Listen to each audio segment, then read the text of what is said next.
Hi, I'm Mandy, and I'm one of the co-owners and workers at Pilsen Community Books, and I am so excited to welcome Guss Stadler and Peter Coviello here tonight to celebrate Dr. Stadler's new book, Woody Guthrie, An Intimate Life. Woo! As both leftists and as musicians, we at Pilsen Community Books are huge Woody Guthrie fans, and we jumped at the chance to host this talk about the lesser-known side and art of the legend. A few notes about how this evening will go. First, I'll introduce our guest tonight, and then Guss will read a little bit from his work, and then Guss and Peter will be in conversation for about a half an hour or so. But there will be a time for a Q&A at the end, so if you have any questions at any time during the event, feel free to just drop them in the chat, and we'll get to them at the appropriate time. And if you want to support Chicago's only independent bookstore and worker cooperative, you can buy this book and many others on our website at www.pilsencommunitybooks.com. And so now, without further ado, I will introduce. Gustavus Stadler is professor of English at Haverford College, where he teaches courses on 19th and 20th century American literature, music, and sound culture. His most recent book is Woody Guthrie, An Intimate Life, out this year, just this month. And he is also the author of Troubling Minds, The Cultural Politics of Genius in the U.S., 1840 to 1890, from University of Minnesota, as well as articles for Al Jazeera, Public Books, Avidly.com, Social Texts, and other popular and scholarly venues. And Peter Coviello is the author of 4 books, the most recent of which are Make Yourselves Gods, Mormons and the Unfinished Business of American Secularism, and Long Players, A Love Story in 18 Songs, selected as one of Artforum's 10 best books of 2018. His next book, Vineland Reread, appears in the fall of 2020. He is professor of English at the University of Illinois, Chicago. And now I'll turn it over to you, Guss. Hello. This is odd. I can't tell. People can see me. Okay. Boy, I so wish we were all in a room together. I mean, it's just torture. But I'm so happy to be here, and I'm very grateful to Mandy and to Pilsen for hosting the event, and to Pete for being here and being willing to have some conversation, and to all of you for being here too. And I'm gonna read a couple of pages of the book from a chapter that's about Woody's relationship, the beginning of Woody's relationship with a woman who became central to his life, a woman named Marjorie Mazia. And it's taking place, it's kind of around the origin moment of the book is actually sort of when he meets her. He's already been through sort of the boxcar days and the days of being in California, living in migrant camps, and he's starting to become fairly well known. He moves to New York City and decides to settle there. And soon after he settles there, he meets a Martha Graham dancer, this woman, Marjorie Mazia, and she helps him take on a role in a dance performance, and they fall in love. One issue, though, is that she is also married. He actually is also married. He's married too, actually, but actually is estranged from his wife. But Marjorie is still technically actually married. Okay. Since the 1960s, many people associate the left with permissive views about personal behavior and self-expression, the letting it all hang out ethos of the hippie generation. For the radical left of Woody Guthrie's time, at least publicly, such matters held less importance. Particularly in a time of stricter gender roles, such personal concerns didn't signify as politically significant. The public sphere, the male-dominated worlds of politics, law, and finance were the real realm of focus, the arenas in which oppressive class relations and racial injustice were maintained. Most leftists in the socialist or communist tradition believed that love and domesticity were false idols. The capitalist bourgeoisie idealized them in order to sap the time and energy of people who might otherwise devote themselves to challenging the dominant economic structure and overturning the ruling class. The significance of individual emotional experiences needed to be sacrificed to the commitment to a larger cause. Moreover, they were considered feminine concerns that ran counter to the masculine struggle for revolution. Guthrie's letters to Marjorie Mazia during the war years, however, show a committed leftist thinking along very different lines. They're the record of two people, one in particular, striving to make an intimate relationship between lovers historically and politically consequential. To an extent, these efforts reflected the Popular Front era, when a shift in focus from revolution to anti-fascism brought FDR supporting liberal Democrats into the fold with socialists and communists, making the left as a whole more middle class and female, and the more radical left less bound by ideological orthodoxy. But the first years of his correspondence with Marjorie make it clear Guthrie didn't consider this shift a watering down of the left's work. As the summer of 1942 turned into autumn, Woody Guthrie came to believe that his bond with Marjorie Mazia reflected not only their attraction to one another, but also the possibility of fusing one's personal and political commitments. Their closeness seemed a medium for discovering ways to make sense of the world, to change it, to make their lives consequential. The magnetic pull between them felt mighty. Surely it was meaningful not only to them, but to history writ large. Let's skip a couple of pages. In early December of 1942, 9 months after their first meeting, and after several months of angry back and forth about Joe Mazia, who was Marjorie's husband, liberally interspersed with sojourns in the blissful space of their new relationship, Marjorie wrote Woody describing herself as at the low point right now and complaining that I really feel like a tortured person. His response illuminates how their correspondence afforded him an opportunity to think through the relationship between their closeness and politics on a global scale. He opens by assuring her, "I'm sorry you're crying, Mama, and I wish I could hold you until the tears all run out." He describes the snowflakes falling outside the window of his Charles Street apartment, comparing them to parachutists sacrificing their lives, in this case to make the sidewalk cleaner and to fill the rivers up to hold up Allied warships. And to her falling tears, which he writes, "We'll be like oil, Mama, to grease our machinery to get us where we want to go."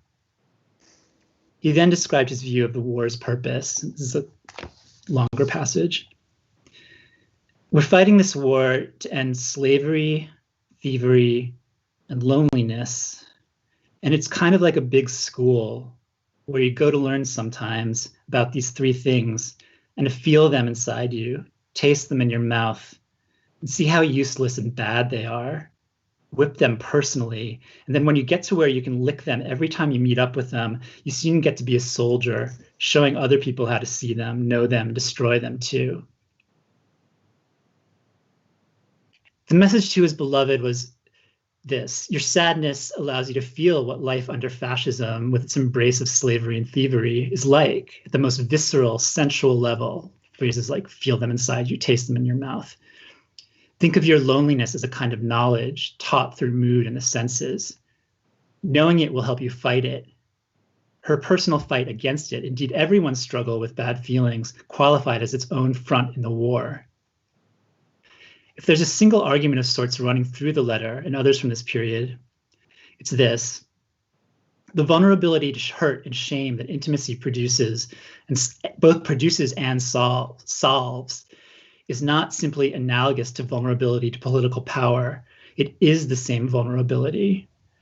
Thus, Guthrie, now addressing both his lover and a wider audience of anti-fascists, continues with an exhortation to study crying and the cause of crying, misery and the cause of misery, hate and the cause of hate, fear and the cause of fear, crime and the cause of crime, nervousness and the cause of nervousness, and study to know greed and fascism because they are one and the same thing in all of its 100 million disguises. Some people betraying such qualities have been seduced by fascism's ability to sound soft and sweet and tender, sentimental and moody, loving and kind. But in truth, fascism would like for you to think that all the world's troubles are your own personal fault. Fascism would like for you to weep and hang your head and get so mixed up in your thinking that you'd walk into one of its own churches looking for some kind of a personal salvation. Indeed, they discuss fascism not as a set of principles governing a state, but as an emotional state, or more nearly an emotional imbalance. The fascist creed wasn't present only in nations led by avowedly fascist governments, Germany, Italy, Spain, Japan. It was a mood, and a way of acting that existed in greater and smaller pockets everywhere, manifest in dispiriting behavior that just about everyone encountered virtually every day: carelessness, bullying, the denigration of self and others. Fascism worked by exploiting vulnerability, and virtually anyone could fall victim to it. So I'm going to stop there.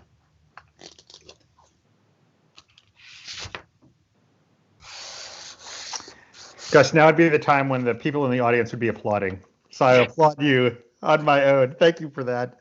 And thank you for reading that beautiful passage. Mandy, if it's okay, I'm going to start in conversation with Guss. Thanks very much. Guss, thanks for having me to talk about your book. So happy to be here with you. I'm hoping it's going to be a lot like just sitting at a bar in Tulsa.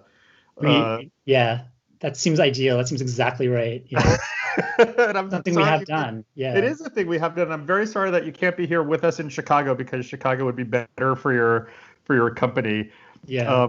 But we're going to do this as best we can. I was wondering, just to start with, because you and I share so much by way of like background and training and stuff. We're both like 19th century Americanists who were schooled in queer theory, who began writing a lot about music. I'm wondering if you could just talk a little bit about how you get, as a scholar of 19th century American literature, to this project, you know what I mean, which is so taken up with the 20th century and with left politics in the mid-century and sort of stuff. So I was wondering if you could just describe a little bit like how this project came about for you. Yeah. It's interesting because I didn't come into it really as a music project. And in fact, I kind of just fell into it, or sort of tripped into it in a way. I think my tendency to just, I find I come across some interesting fact, and I just want to follow up on it and find out more about it. And in this case, well, my background is, as you said, 19th century American, but also in the history and theory of sexuality for some reason, I picked up a Guthrie bio. I don't remember why exactly, but I mean, I certainly have admired him and wanted to know more about him. And there was this odd story about his being arrested on obscenity charges and put in a treatment center for so-called sexual deviance. This is in 1949. And I was interested in this in part because the center was founded by Quakers, and I teach at a Quaker college. And I'm always interested in strange Quaker stories, phenomena. But anyway, this led me to go to the Guthrie Archive, which was then in Mount Kisco, New York, thinking I might write something about that center. But as soon as I got into the archive and started looking at the materials there, that all changed. And I swear, I was there 2 days, and the first day I was like, I'm writing an article about Woody Guthrie. And the second day I was like, I'm writing a book about Woody Guthrie. What was it in the archive? Like, what was the stuff that was so fomenting? Yeah. Well, so much. I mean, he was a compulsive writer of lyrics, of poems, of essays, of journals. He was a brilliant visual artist. His letters and manuscripts have all these gorgeous images of painted over the writing in watercolor. And the content of the writing just spans all these areas that you don't associate with him. Sex and love and bringing up kids, and it's all mixed up with politics. It's not, sort of socialist orthodoxy. And also a lot of the writing is more abstract than we're used to associating with him as like a, Okie minstrel or a lefty or what have you. So, I mean, that just really drew me to him. It just seemed, first of all, just so, viscerally engaging and beautiful, but also that there's this person there that just really hasn't been presented to the world, that hasn't been described in other books.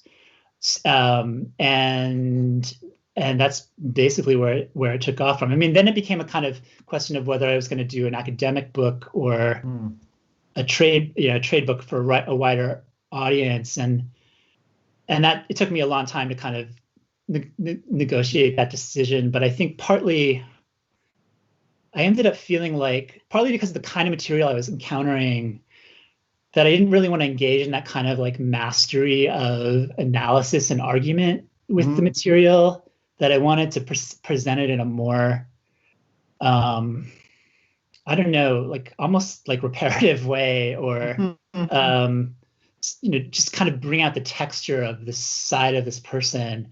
It seemed out of sync with the topic in a way to do it in a more traditionally framed academic way.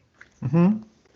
Yeah, I mean, a lot of what the book does, it seems to me, is offer like an intricate and kind of electrifying description of a swath of life that's Guthrie's that hasn't really been brought forward, and sort of, I mean, but it also has a lot of argument to it. It seems to me as well, like it makes claims for that. I was wondering if you could talk some about like the terms that are important to the argument, and they're like intimacy and bodiliness, and a word that you've already mentioned a bunch of times, which is repair. Right.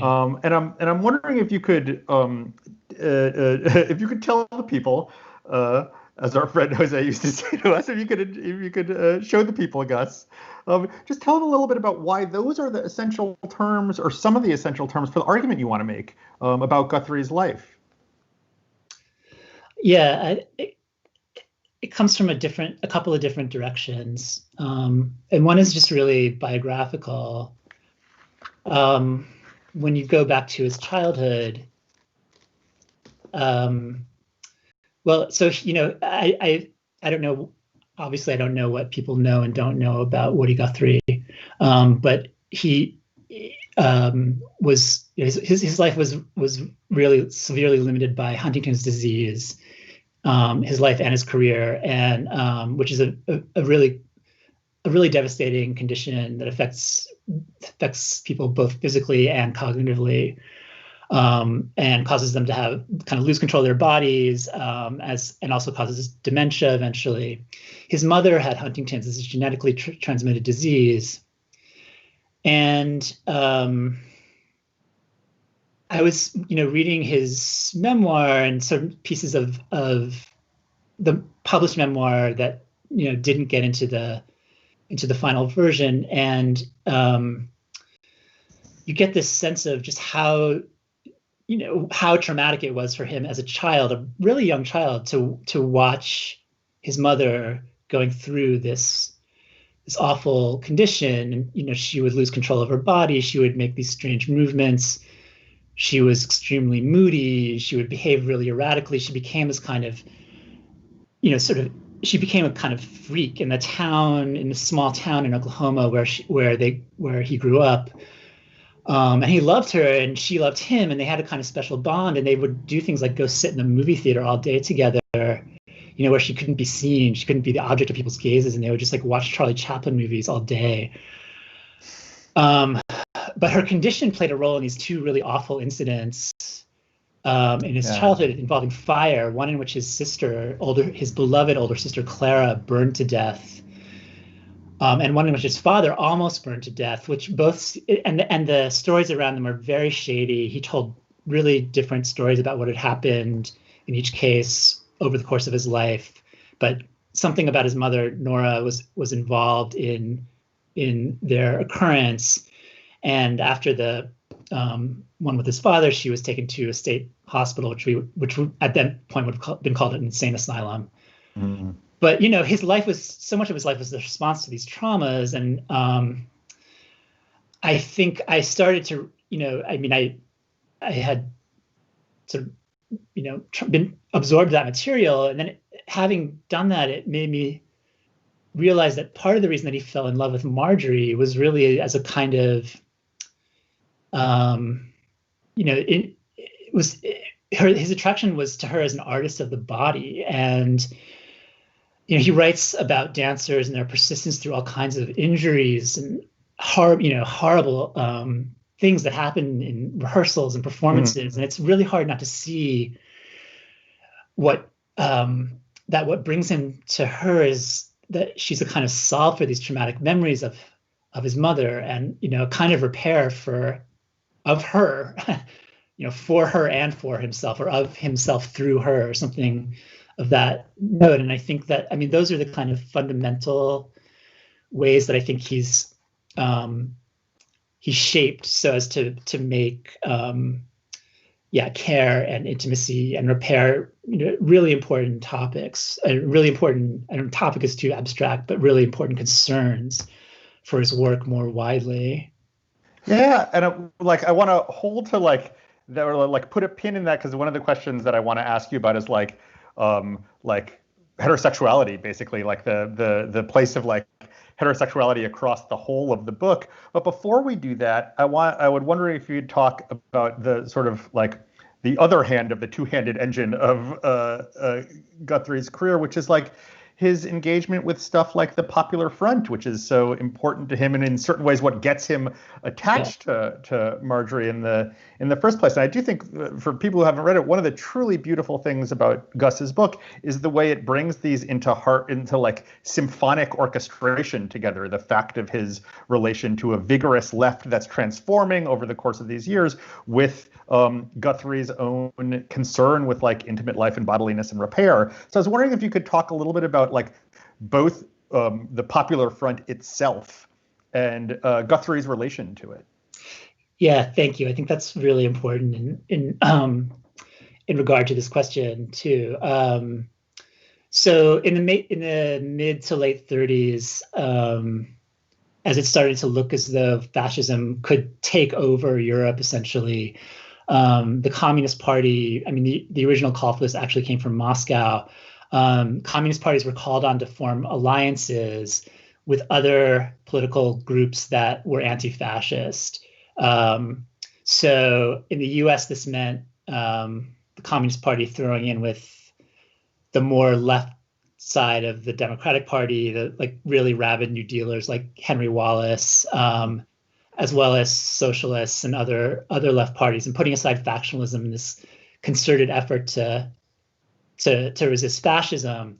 And one thing that happened is a real blossoming of leftist art, where instead of agitprop, the kind of art that's meant to get you out on the picket line or whatever, you have these great pieces of art that's meant to thoughtfully call attention to injustice, and to the lives of the disentitled, the poor, the oppressed, and to the operations of capitalism, but not through slogans, but more through narratives. So, and in movies, you have people like Orson Welles and Preston Sturges, and in music, and art music, there's Mark Blitzstein and Earl Robinson, who became a friend of Guthrie's, who wrote this beautiful folk opera called Ballad for Americans that Paul Robeson starred in. In dance, there's Martha Graham, and a significant part of the output is fascinated with folk forms and with rural life, and there's a little bit of nostalgia to it, but also I think a sense of how these places are kind of systemically under stress and how capitalism drains people's lives. So when Guthrie makes his first bold move to become a professional musician, it's to move to LA, after he's been kind of doing the vagabond thing a bit, and in LA he falls in with these people, people of this sort, a lot of communists, but also a lot of people from the arts, like this man named Will Geer, who, if you're of a certain age, he was an actor and a communist. And if you're of a certain age, you'll remember him as Grandpa Walton from the Waltons. But the point is, I guess, solid, Gus, super solid. Yeah. It's an environment that's really conducive to someone like him, who's committed to communist ideals, but it's also skilled and attuned, with human emotions and sort of with engaging people at that level and creating art that performs that function. So yeah, I mean, the kind of, I think you're right that his background, very fortunately finds a very generative time and place in which to make art, make music. Yeah. I mean, could you talk a little bit more about Will Geer, who is going to be such an important through line in the book in real ways? He's in certain ways, it seems to me, in the biography, a register of Guthrie's shifting relation to like categories of bodily abnormality, like queerness and what gets called sexual mania and stuff like that. And his friendship is one like flashpoint for his own realizations about questions like that. I was wondering if you could talk a little bit more about him. He's fascinating, and I really hope somebody writes a book about him someday. But he was an actor. He acted in sort of left acting troupes, living in L.A. and San Francisco. He was also queer. I guess, I mean, sort of bisexual. It's not he ended up married and having kids. It's not clear to me what level of sexual investment he had in that. But he early on was involved with a man named Harry Hay, another communist who some people may have heard of. Who was the founder of the first like major national gay rights group in the 50s. Hay was in the closet, as was Will Geer in the 30s and 40s.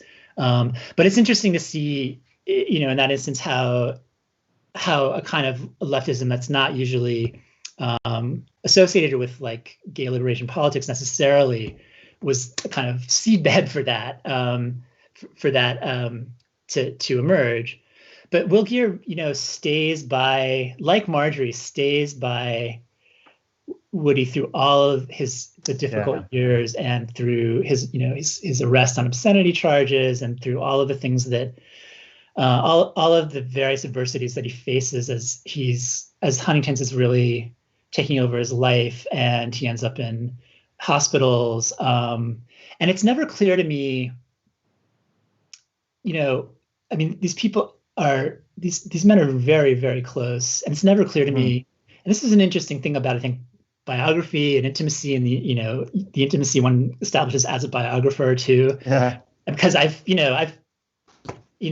seen some real things I feel like I should not have seen this, but it's never clear to me whether Geer's sexuality is something that comes up for them. And, even when Guthrie ends up in this treatment center where like 75% or even more of the people there are gay men, or men who have been arrested for having sex with other men in public. But it's never clear to me that they ever, talked about Geer's sexuality. And, it's one thing I say in the book is like there's some ways that intimacy can become like an agreement not to talk about certain things, to still like love each other, but like have part of that love be like we silently agree to like have this boundary here. And I sort of hypothesize that there's something like that at work. They both loved Whitman, which makes so much sense. And again, makes you feel like they must have had some connection via sexuality, like some, there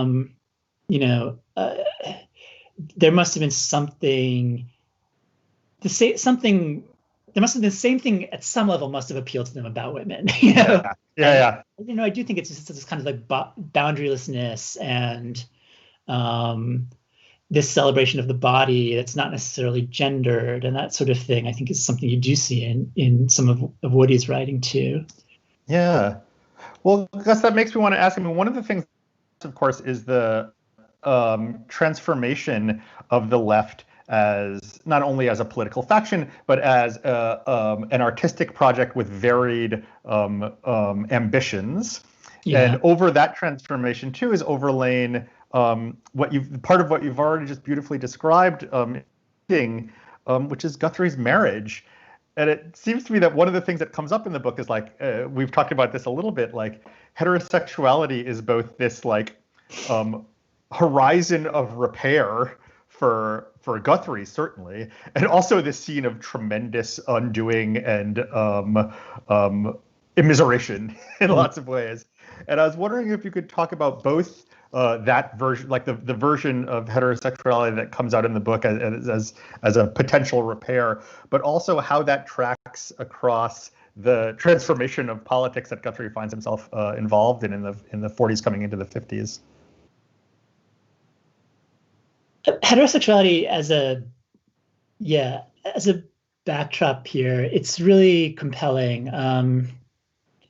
In a lot of ways. So, as I said, I was sort of starting the book with Woody falling in love with this woman that, he's just head over heels in love, and she's in love with him. And it's a great love story and even after he was in the Merchant Marine in the war, and he comes back and they set up, this house on Mermaid Avenue in Coney Island. And, for the first few years before he starts to really feel the effects of the Huntingtons, they're having this like almost idyllic marriage. Like, definitely their first child, Kathy, is born, and he becomes this kind of house husband almost. Marjorie's running a dance studio. She retires from the Graham Company and starts her own studio. And so, she's basically the breadwinner, and he stays home and he takes care of her and he walks her to school, pays all kinds of attention to her. He brings her into his artistic life. They write songs together, his children's songs. And it's just this kind of, really wonderful picture of like domestic bliss, fairly conventional domestic bliss, except the gender roles are kind of switched. And I think, he's also, this era is also kind of a trend in middle-class parenting, part of a trend in middle-class parenting where you pay more attention to emotion and expression. And especially in the wake of fascism, like literally that's kind of Dr. Spock and other writing like that. It's like, this is how you raise non-fascist subjects. You let from the get-go. And he even tried to write a couple of articles for parenting magazines. But after a few years, he is not he's not a great partner. He's not great at monogamy. He is also he's experiencing these early symptoms of Huntington's, and there's a debate about whether there's actually specifically like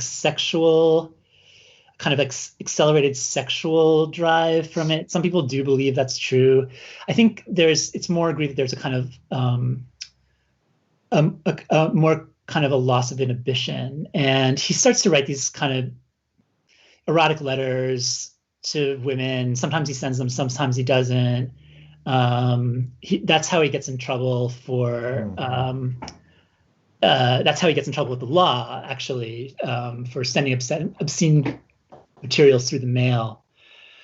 As that's happening, I think, you're starting to see a world that's becoming more, at the time of increasing constrictions, increasing surveillance, a really more and more oppressive sense of like what's quote unquote normal, And obviously you see that played out in the homophobia that goes along with the Red Scare.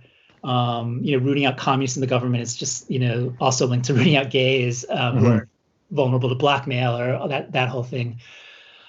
But also in the sense of something like the treatment center where he was sent, which is called the Quaker Readjustment Treatment Center, where it was mostly men who'd been arrested for consensual sex with other men, and where it was this kind of liberal message that you're okay as long as you keep your perversity in private.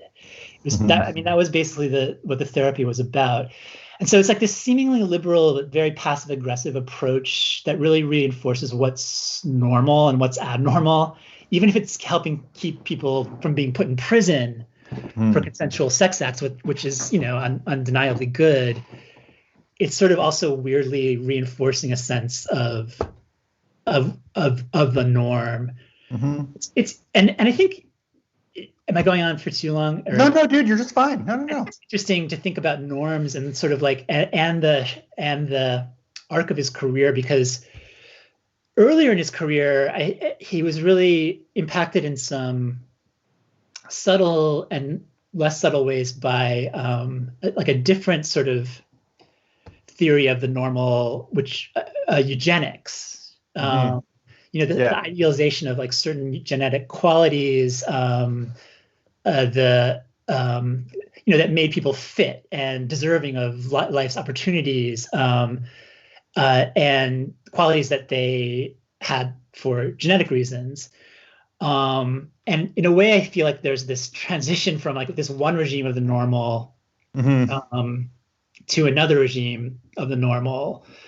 And eugenics and the mental health regime were very much both focused on sameness, on like a homogenous set of qualities that they deemed good or valuable. And in some ways, what I really came to love most about Guthrie doing this work is just his deep commitment to like variance and to messiness, and his willingness to love the dirty and the abject and the bodily. And there's just like the novel that he wrote that was published finally published a few years ago. Like there's this long, really bloody birth scene. Like his wife is giving birth, and he just describes it in detail. And the placenta is like described for like a page. Like all of this, and I feel like just the. This is the same novel that has the sex scene interspersed with the reading from the PA or yeah, dude, that's completely fantastic. Yeah, I mean, all of his boundaries being crossed. Yeah, right. Yeah. Things that don't normally go together are really just being mushed up. And I mean, it's interesting because he expresses his disdain for abortion a couple of times in his journals, and just sort of like, it's obviously wasn't happy to read that, and it seems odd from a left perspective. But it also felt like it somehow it has something to do with this like sort of just wanting more variation, like wanting as many different people, different kinds of people out there as possible. Like I think that's where it came from, and him, having been a member of a couple of populations that would have been targeted by eugenics, like poor whites, Okies, as well as then the disabled. I mean, I can see sort of where that inclination would come from.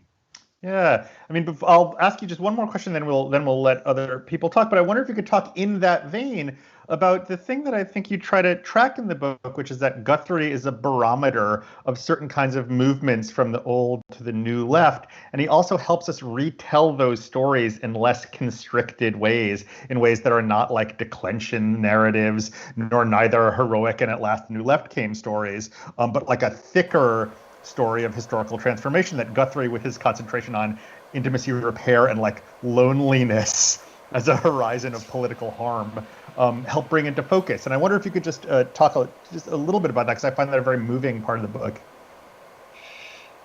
Yeah, I mean, thank you. Well, I think two things really in Guthrie's life really ended up being key for my sense of him as somehow an in-between, like a liminal figure historically in this like sort of standard historical narrative. And one of them was the illness and his response to that, and then the other one was race, and his growing militancy around racism and in particular anti-Blackness, which really reaches like a kind of fever point right before he stops being able to work at all. But I think it's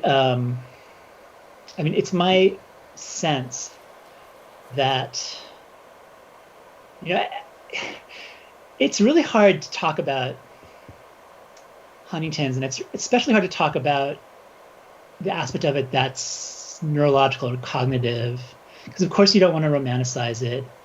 You also don't want to assume you know what its challenges mean, or you can gauge them, or you can gauge how they're debilitating. I mean, again, that's used to judge what the normal is. I guess my sense, though, is that it did did change or even expand his artistic range. This sense of being abnormal in a way that had these kind of almost like proto-intersectional dimensions. I mean, he was critical of the idea of the normal through his encounters with these institutions, mental hospitals, etc. But I think that he was able to extend that somehow into an understanding of, well, in particular, part of the reason that I say that he became more militant about race later in his career is that he was literally corresponding with people who were more militant than what was happening, say, in Birmingham or whatever, and who were focused more on things like police violence and obviously poverty too. But I think especially the focus on violence, his experience having been chased by a white mob, actually at the Peekskill riots at the Paul Robeson concert in Peekskill, which is a whole other story. Which you tell beautifully in an Al Jazeera article. Recently, it's out there. But I feel like he was especially drawn to this, or gained some kind of understanding of these very visceral and even sexual dimensions of racial violence. Mm-hmm. And so he made these really, really, I wish I could show them. Some of them are in the book, these stunning paintings of people being lynched. Some of them are being lynched while they're having sex. There's this kind of, he's clearly experimenting with like the optics of lynching and the degree to which there's a sexual dimension to, the staging of lynching, the shaming, but also the salaciousness of it. Yeah, the erotics of white supremacism is a sort of through line in that chapter. Yeah. Right. So, I mean, I saw those things happening in this man's life, and I mean, I didn't want to I don't feel comfortable coming out and saying he was ahead of whoever, this person or that person in the 60s or something. But at a molecular level, he was experiencing these kinds of confluences of, I guess, othering and, shaming. And, I think, again, shame's not something we've talked about much, but I think just shame became this category that helped him see across all of these various forms of political oppression. And he became, I think he became more, again, sort of viscerally involved, he more viscerally able to take up other positions and have insight into them via. I mean, one very heartening thing about reading the book is that it understands shame and vulnerability and a relation to shame and vulnerability, not as something that incapacitates you from also recognizing, say, exploitation. It does not oppose exploitation and oppression. It doesn't think of the old left was a really good workers model, but then it degenerates into something more fanciful. And that's very invigorating. It's 7:43, so I think that we should let other people in on the talking. Yeah, we have a few questions if you guys are game. Great. Someone says, so curious to hear more about Guthrie and the Martha Graham modern dance, especially the Graham technique, contraction and release. That's a great question. I'm not going to give a very good answer to it. So what the performance that Woody and Marjorie worked on together was actually not a Graham performance, and neither was it something that Marjorie had choreographed, but it was a piece by another Graham dancer named Sophie Maslow, who was she was also a communist, and she was interested in folk forms, and she wanted to have, and she had heard Woody's first record, the Dust Bowl songs, and when he moved to New York, she heard he moved to New York, and she decided she wanted to do a piece based on his music and have a kind of a piece that was based in folk dance, and Woody would be on stage and he would play guitar for the dances, and he would tell jokes in the middle of the performances, like tell these kind of like homespun jokes, and he really was hilarious. And so Marjorie was performing in that, and one thing I can say, I mean, I learning more about the specifics of the Graham method was always something sort of on my list of things to do. It was like one of those things. And I did learn something about it, but I could never really quite make a direct connection to the specific method. I mean, what I do know is that there were dance books all over the apartment.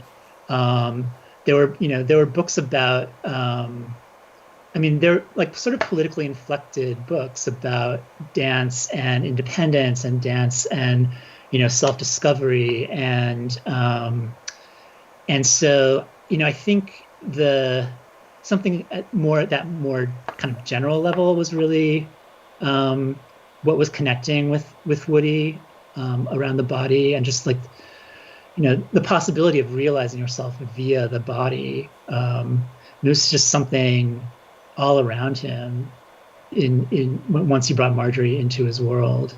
If this person had any, well, I guess I can't talk back, have a talk back, but if anybody wants to communicate about the Graham method per se, I would really be happy to do that, or wants to make any suggestions. Great. That person says you did a great job. Yeah, man, don't be hard on yourself. We have another question. What's the relationship between Guthrie as you capture him, late and searching, and Guthrie's body of work? In other words, is there a big star third, or like flies to assemble? Big star third. That's a really interesting analogy. What was the last thing? Or like flies to assemble. Oh, right. Alex Chilton City here. Well, I think one thing that probably hasn't come across tonight is that his career really, really took a dive after about 1946, 47. And he wasn't really able to, I think both because of his developing illness and because of the political climate, he was never really able to record to an extent that that he would have needed to like really maintain presence as a viable active musician. So even like in the late 40s, he's already kind of this mysterious guy who's not making music that everybody's heard of, and like has either seen or has heard that is an amazing person, and they know his songs. But he's really kind of disappearing from the scene. He's not, I mean, he is writing songs. He's also writing lyrics. He still wants a record contract. He comes really close to getting a contract with Decca Records, which would have been really interesting. But he's having trouble playing too because of the illness. He's having more and more trouble just playing guitar. He's having trouble concentrating. He also doesn't know what's happening to him. It's unclear if he knew exactly what his mother had been through, and he always denied that it was a genetic condition. So he lived it as this kind of mysterious thing that he didn't know what was unraveling him. A lot of times he blamed alcohol, but anyway, it made it, the trajectory of his career made it so he couldn't really have that kind of glum album. Although the closest thing I would say is, which I write about in the book, is the album that he made about Sacco and Vanzetti. I was going to say the Sacco and Vanzetti album, yeah. Yeah. So he tried to make this very like kind of detailed and this detailed, rich album honoring Sacco and Vanzetti as left martyrs. With a lot of, he tried to do research for it. He went to Boston and all, Natick and all the important towns for the events of, what horribly happened to them, and all kinds of notes. And then when he sat down to write the songs, either he would write a song that was basically a prose song, essentially, like it was just like telling a story with very little hook, very little even meter and rhyme. Probably largely lifted out of something written by John Dos Passos or something like that. Or there's a couple of these other songs that are just about like the bleakness of the world and how the all of the sort of forces in the world that act to shame you and to tell you that you are small and undeserving. So there's this one song that's called it's about Sacco and Vanzetti getting into heaven. But what it's about is, the voice of the song is just this long recitation of all of these ways that human beings shame each other. They call each other fat, they call each other sluts, or they call each other, sissies, or they call each other, I think there's a lot of stuff about gluttony in there, ugly, all of these things, which, has really nothing to do with Sacco and Vanzetti, but seems to reflect this growing sense that shame and shaming are these really vital forces, both as a kind of fascist instrument, but as Pete was saying, also as kind of potentially like a site for building affiliations or, seeing across some boundaries. Yeah. So, yeah, actually, that's a great question. I would say that's his big star three. Another question. No flies like Sherbet, though. Why do you think emotional life and feelings were written out of our understanding of Woody and the quote-unquote old left more generally? Oh, what a great question. Mm-hmm. Yeah, I think there's probably a bunch of reasons, and there's some threads through them. I think our conventional conception of the old left has a lot to do with labor and the labor movement, and also with the Soviet Union and the kind of reverence for an idealization of the Soviet Union in international communism at that point. But this sort of sense that what left politics is fighting for the union and fighting for the worker. And I think there's a kind of masculinism that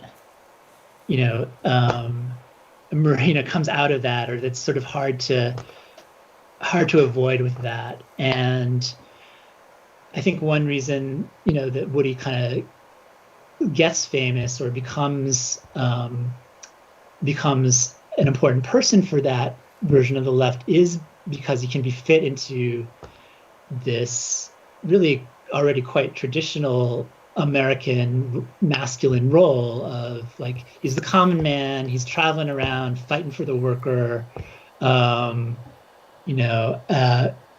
He doesn't care about money, he doesn't care about wealth and status. He also kind of doesn't care about women, or they're just not that much a part of his life, which is obviously now, we know, or at least became totally fictional, a totally fictional conceit. But yeah, I think just sort of those idealizations of labor, of strikes, and of revolution posit this certain type of masculinity that, once that was picked up, made it harder and harder to see in biographies and Hal Ashby's biopic of Woody. There was just less and less space for the stories that I'm trying to tell.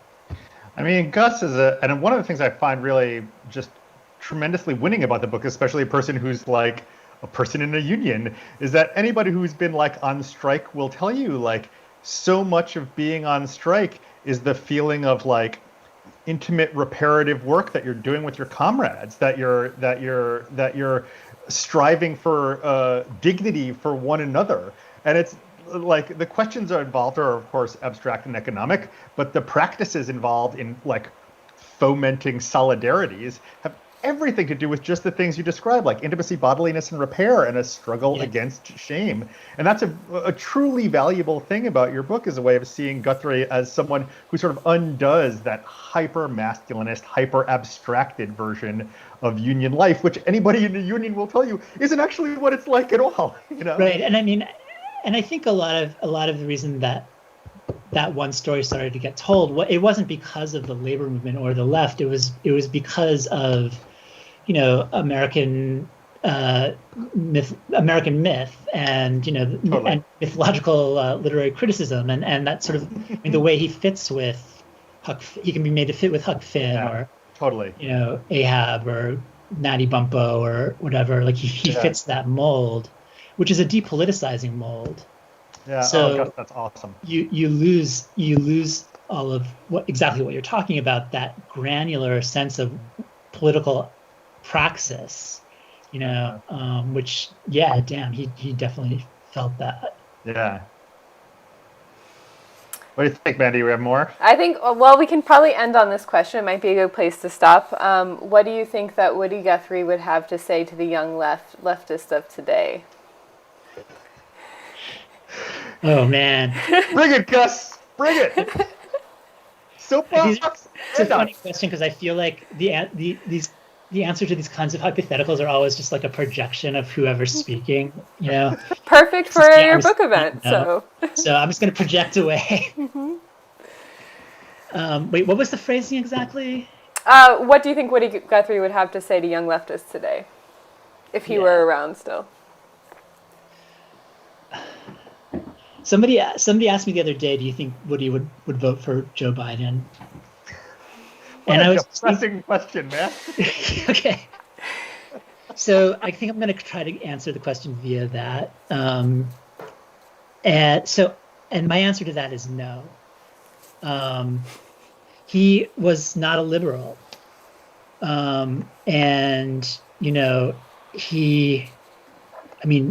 As loving a person as he could be, he had no patience for capitalism, for greed, for exploitation. He had no patience with people making excuses for them. His militancy on race issues, he endorsed a document that Paul Robeson and others delivered to the UN in 1951 called "We Charge Genocide," charging the United States with the genocide of African Americans, and he wrote a song about it. He wrote a letter against Gandhian nonviolent protest. He wrote a journal entry about it.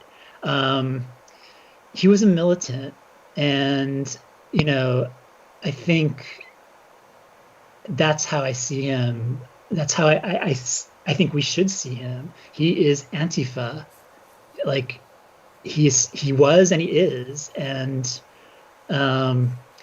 I don't, even though there are elements of his work that are sort of that do sort of celebrate some aspect of America. I think what he sees as America is, it's not like the beautiful place where we can all say what we want, and everybody's right. But it's really like a projection of an actually just society, and to make that just society, certain beliefs do not belong there, and they have to be